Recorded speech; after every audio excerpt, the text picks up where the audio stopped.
Donc petite vidéo de saison par rapport au cours avec les dipeptides.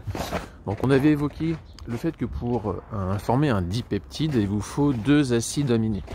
Donc 2 acides aminés, ça veut dire que donc, vous avez une partie amine et vous avez une partie acide carboxylique.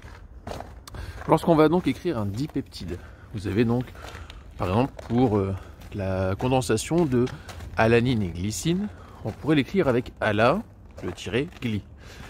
Ça signifie que dans l'organisation du dipeptide, dans son écriture, on a commencé à prendre la molécule d'alanine, puis on a glissé à côté la glycine, et on a demandé de former donc une amide, donc c'est-à-dire une liaison peptidique entre un carbone et un azote.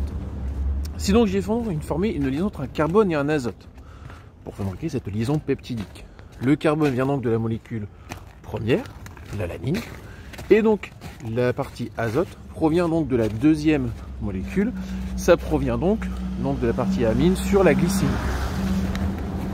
Si le carbone vient de la première, c'est donc que j'ai utilisé, vu que j'ai une liaison CO, donc j'ai donc utilisé la fonction acide carboxylique de l'alanine.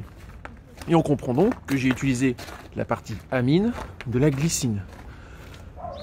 Comme j'ai donc une liaison C, double liaison O et un N, et bien obligatoirement j'ai perdu le OH. Sur la partie amine, j'ai perdu le H.